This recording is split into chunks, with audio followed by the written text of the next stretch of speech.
वाड्रा किसानों समेत कई मुद्दे इस वक्त उठा रही हैं, किसानों के बीच में जा रही हैं। कृषि कानूनों के मुद्दे पर किसानों को साधने और सरकार को घेरने की कोशिश कर रही हैं। लेकिन सवाल यह उठ रहा है कि क्या किसानों के कंधे पर बंदूक रखकर कांग्रेस प्रियंका गांधी के सहारे 2022 की चुनावी जंग में जीत हासिल कर पाएगी? ये एक बड़ा सवाल है और उस पर चर्चा के लिए हमारे साथ पूरा पैनल जुड़ गया है। इस वक्त हमारे साथ जुड़ चुके हैं मोहसिन रजा जी, अल्पसंख्यक कल्याण मंत्री हैं, बहुत स्वागत है सर आपका। सुरेंद्र राजपूत जी कांग्रेस के प्रवक्ता हैं, स्वागत है सर आपका। और साथ ही रतन मणि लाल जी वरिष्ठ पत्रकार हैं, बहुत बहुत स्वागत है रतन मणि जी आपका भी। लेकिन सबसे पहले सवाल सुरेंद्र राजपूत जी आपसे यही कि किसानों के बीच में जा रही हैं प्रियंका गांधी, महापंचायत कर रही हैं और अभी भी हम उन्हीं को सुन रहे थे और वो लगातार कई मंचों से इस बात को कह रही हैं, सोशल मीडिया से भी लिखती हैं वो कि किसानों को गन्ना भुगतान नहीं हुआ है, लेकिन कई बार फैक्चुअल एरर भी हो जाता है। अभी 2 दिन पहले ही हुआ था। देखिए आस्था जी, सच बात यह है कि जो काम करेगा उससे अगर कोई टाइपिकल मिस्टेक हो जाएगी तो उसको लेकर के कोई हंगामा खड़ा करना ये उचित नहीं। एक बात, दूसरी बात यह है, अगर आप ध्यान से देखें कि जिस किसान की आप बात कर रहे थे उसका बकाया बाकी नहीं था क्या? तीसरी बात हम आपसे बताएं, सर उसने एबीपी नेटवर्क को ही दिए इंटरव्यू में कहा है कि मुझे 1 साल का भुगतान हो चुका है, मेरा नाम क्यों लिया जा रहा है? तो कब हुआ है वो भी तो देख लेना जरा सा। एक बात, खैर हम उस बात पे आना, ये विवाद का विषय नहीं है। हमने तो कहा ना कि जो आदमी काम करेगा, आप काम करेंगे तो आप हमेशा सही करेंगे, ऐसा संभव नहीं हो सकता एक आध बार आपसे टाइपिकल मिस्टेक हो जाए। दूसरी बात मैं जो आपसे कह रहा हूं, जो मुख्य मुद्दा है, भारतीय जनता पार्टी वाले मुख्य मुद्दे को इन सब मुद्दों से, छद्म मुद्दों से ढक देना चाहते हैं। ये मुख्य मुद्दे को हमेशा एक शिखंडी की तरीके से एक छद्म मुद्दा खड़ा कर देंगे, उसके पीछे छुप जाएंगे। मैं आपसे एक चीज पूछ रहा हूं, क्या गन्ना किसानों का बकाया नहीं है? अगर नहीं है, यहां पर मंत्री जी बैठे हुए हैं, मोहसिन रजा साहब कह दें कि नहीं है। अभी ये कहेंगे 2017 में इतना था, 16 में इतना था, 15 में। चलिए मैं उन्हीं को जोड़ देती हूँ, सुरेंद्र राजपूत जी। पहले भुगतान पे जवाब ले लेते हैं, एक एक करके सभी पॉइंट्स पर आएंगे। मोहसिन रजा जी बताइए, वो कह रहे हैं कि छद्म मुद्दे आगे कर दिए जाते हैं, और क्या ये सच नहीं है कि गन्ना किसानों का बकाया भुगतान है और फैक्चुअल मिस्टेक्स वहीं होती हैं, टाइपिंग एरर वहीं होता है जहां काम हो रहा होता है? देखिए, पहली चीज तो मैं आपके चैनल के माध्यम से बताना चाहता हूं कि भारतीय जनता पार्टी की सरकार जब देश में और प्रदेश में आई है, हम मुख्य मुद्दों को ही लेकर आए हैं और मुख्य मुद्दों पर ही हम काम कर रहे हैं, जिसमें गांव, गरीब, किसान, नौजवान, बेरोजगारी कैसे खत्म हो, इस मुद्दों को लेकर आए और उसको हमने एक हद तक आदरणीय मोदी जी के नेतृत्व में हमने खत्म करने का काम किया है।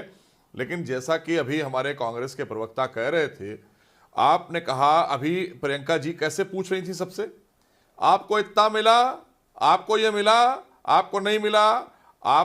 हमने उनकी आमदनी दुगनी करने की बात की है, उसका प्रयास सरकार लगातार कर रही है। आदरणीय मोदी जी की सरकार में हमारे किसान भाइयों की आमदनी दुगनी हो रही है, हम उसके प्रयास में लगातार काम कर रहे हैं। दूसरी बात, हम वाड्रा जी की तरह नहीं है कि हमारी दुगनी तो नहीं, हमारी 100 गुना हो गई किसान की जमीन जो हमने ले ली थी, उस पर कभी चर्चा नहीं करेगी कांग्रेस। क्योंकि कांग्रेस के टाइम में जब किसान आत्महत्या कर रहे थे, पूरे देश के अंदर हजारों की तादाद में किसान खेत में फांसी का फंदा लगाकर पेड़ों पर लटक गए, खेतों में सुसाइड कर लिया, उस पर चर्चा नहीं करेगी। क्योंकि 6 वर्षों में लगातार किसानों के हित के लिए आदरणीय मोदी जी की सरकार, उत्तर प्रदेश में आदरणीय योगी जी की सरकार, उनके कैसे उनका जो कर्जा है उसको माफ किया भी गया और जो उनका भुगतान है उसको लगातार किया जा रहा है। और ये जो वो भी यही बात कह रहे हैं कि जहां काम होगा, व्यापक पैमाने पर काम होगा, तो वहां छोटा मोटा एरर रह जाता है। वो तो कह रहे हैं कि हम तो जी आय दोगुनी करने की कोशिश कर रहे हैं और ये विपक्ष है जो अड़ंगा लगा रहा है, किसानों को भड़का रहा है जाके। मैं आपसे पूरी तरीके से आस्था, मैं आप ही की बात पे शुरू करता हूं, मैं इधर उधर से विवादित बातें नहीं करूंगा। देखिए, मोदी जी की सरकार जब आई थी 2014 में, तो 2 करोड़ रोजगार देने के लिए आई थी या कांग्रेस की जीएसटी लगाने के लिए आई थी? ये सरकार नोटबंदी करने के लिए आई थी, पेट्रोल के दाम बढ़ाने के लिए आई थी, पेट्रोल और डीजल के दामों में एक्साइज ड्यूटी को 850% बढ़ाने के लिए आई थी, या पेट्रोल के दाम कम करने के लिए आई थी? आप मुझे एक चीज बता दीजिए 2014 के इनके मैनिफेस्टो से, अगर जीएसटी हो तो बता दीजिए, पेट्रोल के दाम को बढ़ाना हो तो बता दीजिए, पेट्रोल पर एक्साइज ड्यूटी 850% बढ़ाना हो तो बता दीजिए, क्या इनके चुनावी मुद्दों में ये था? बेरोजगारी के 2 करोड़ रोजगार इनको देने थे, क्या ये मुद्दों में था इनके कि नहीं रोजगार देंगे नहीं, छीन लेंगे, 4 करोड़ रोजगार छीन लेंगे हम। आप इस चीज को देखिए कि सारी के सारे इन्होंने मुद्दे नहीं थे वो तो किए, एक बात। और दूसरी बात, जब हम इनको याद दिलाते हैं तो इनको वाड्रा साहब की जमीन याद आ जाती है। 7 साल में तो आज तक ये कुछ कर नहीं पाए उनका। सच बात ये है कि जो कानून सम्मत चीजें हैं वो कानून करेगा, ये लोग गाल क्यों बजाते हैं मेरी समझ में नहीं आता। जब श्रीमती प्रियंका गांधी जी आपको चेतावनी देती हैं, किसानों के हक में खड़ी होती हैं, नौजवानों के हक में खड़ी होती हैं, तब तक आपको वाड्रा क्यों याद आ जाते हैं? वो तो राजनीति में है। सच बात ये है कि आप लोग जनता से विश्वासघात करके यहाँ पर बैठे हुए हैं। मुद्दा यह है कि कौन आदमी इशू उठा रहा है। मैं ये सवाल कर रहा हूं कांग्रेस से कि आपको अधिकार तब होगा जब आप खुद ही कांग्रेस के लोगों ने और खास करके प्रियंका वाड्रा जी के पति पर आरोप है इस बात का कि किसानों की जमीनें ले ली उन्होंने, और ये आरोप है अच्छी तरह से पूरा देश जानता है। इस पर जवाब आप देंगे नहीं और किसानों के मुद्दे पर आप आकर किसानों को गुमराह करेंगे। जो किसान आज देश में आदरणीय प्रधानमंत्री जी के साथ खड़ा है उन पर उसको पूरा विश्वास है, क्योंकि किसानों के हित की सरकार हम चला रहे हैं, चाहे हमारा उत्तर प्रदेश हो आदरणीय योगी जी के नेतृत्व का और देश में आदरणीय मोदी जी के नेतृत्व का। लेकिन किसानों के मुद्दे पर ये कैसे बात उठा सकती हैं? पहले प्रियंका जी को अपना स्टैंड साफ करना चाहिए कि क्या उनके पति ने वो जमीनें वाड्रा जी ने वापस कर दी किसानों की जो उनके द्वारा ले ली गई थी। ठीक है, यहाँ पर किसानों की बात हो रही है, किसानों की बात हो रही है। मैं इसमें रतन मणिलाल जी को जोड़ना चाहूंगी, वरिष्ठ पत्रकार हमारे बीच में लखनऊ से जुड़े हुए हैं। रतन मणिलाल जी, कौन किसानों को भड़का रहा है? सरकार कह रही है जी हम तो बातचीत कर रहे हैं, विपक्ष उनके मंचों पर जाकर भड़काता है। विपक्ष कहता है कि जी जब वो आंदोलन पे हैं तो हम तो साथ खड़े होंगे, हम उनका साथ दे रहे हैं, हम किसानों का हित चाहते हैं। सरकार क्यों बरगला रही है? कौन बरगला रहा है यहाँ किसानों को? क्यों नहीं समाधान निकल रहा अभी तक?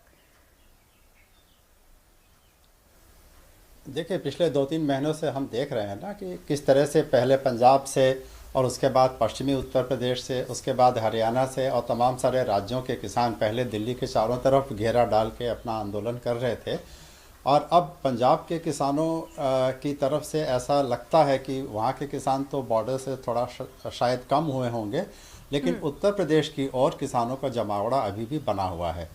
कहने का मतलब ये कि इस समय किसानों का जो मुद्दा है वो उत्तर प्रदेश में ज़्यादा ज्वलंत हो गया है, ज़्यादा इम्पॉर्टेंट हो गया है, क्योंकि अब जो उसके पॉलिटिकल फ़ायदे उठाए जा सकते हैं या पॉलिटिकली उसका इस्तेमाल किया जा सकता है वो उत्तर प्रदेश में ज़्यादा है, क्योंकि यहाँ 1 साल के लगभग समय रह गया जब यहाँ पे चुनाव होने हैं।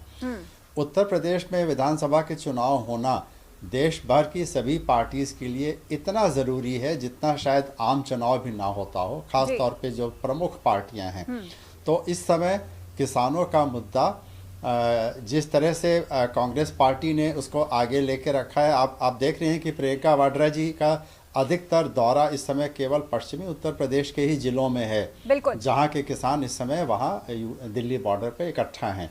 और ठीक है कि इस समय बाकी उत्तर प्रदेश में, चाहे वो सेंट्रल यूपी में या ईस्टर्न यूपी में कोई मुद्दा नहीं है, तो वहाँ पे अभी जाना उनको शायद तो कुल मिलाकर 2022 के लिहाज से और उससे पहले जो पंचायत चुनाव भी होने जा रहे हैं रतन मणि जी, कोई भी पार्टी किसानों का जो मुद्दा है उसको साधने की कोशिश करती हुई नजर आती। सुरेंद्र राजपूत जी, सवाल आपसे यही कि इस वक्त आंकड़ों के लिहाज से अगर देखा जाए तो कांग्रेस के पास खोने के लिए कुछ नहीं है, तो मतलब प्रयोग यहाँ पर किए जा रहे हैं, चाहे सॉफ्ट हिंदुत्व की लाइन लेना हो, किसानों के मुद्दे को बनाए रखना हो, किसानों को आगे करके उसके पीछे से उनके मंचों पर जाकर इस आंदोलन के सहारे से एक वोट बैंक को साधना हो। 2022 की नैया इसी तरह पार लगाएगी कांग्रेस? देखिए, आपके लिए या भारतीय जनता पार्टी के लिए हो सकता है कि किसान राजनीति का विषय हो और उनसे झूठ बोला जाए, उनकी लागत बढ़ा दी जाए, उनको आत्महत्या करने पर मजबूर कर दिया जाए। मोहसिन रजा की पार्टी जब से सत्ता में आई है 43% ज्यादा किसान आत्महत्या कर रहे हैं, आस्था जी मैं आपको बताऊं। लेकिन और उनसे डर करके पिछले 3 साल से इन्होंने आंकड़े रिलीज नहीं किए हैं किसानों की आत्महत्या के। अब दूसरी बात, इनके लिए राजनीति का विषय हो सकता है, हमारे लिए किसान जो है राजनीति का विषय नहीं है। हमारे लिए समाज का विषय है, किसान की आय कैसे बढ़े, किसान की समस्याएं कैसे खत्म हो, ये तीनों काले कानून कैसे वापस हो, इन सारी चीजों की चिंता हम लोग कर रहे हैं। चुनाव तो हमें सबको, सारी पार्टियों को लड़ना है, इनकी पार्टी को भी लड़ना है। मैं तो मोहसिन रजा साहब से कहता हूं, अच्छे इंसान हैं, काले कानूनों को वापस कर दें, हमारी राजनीति फेल कर दें। हम कहां कह रहे हैं, हम तो कह रहे हैं किसानों के हक में आप काले कानून वापस ले लीजिए, उनको एमएसपी की गारंटी दे लेकिन दीजिए। सरकार ये स्पष्ट कर चुकी है कि कानून जो है वो वापस नहीं होंगे, लेकिन जिन मुद्दों पर ऐतराज है उन पर बातचीत पहले भी चल रही थी और आगे भी की जाएगी। मोहसिन रजा जी जवाब दीजिए, वो कह रहे हैं कि किसान जो है वो राजनीति का विषय भाजपा के लिए है, हमारे लिए नहीं है।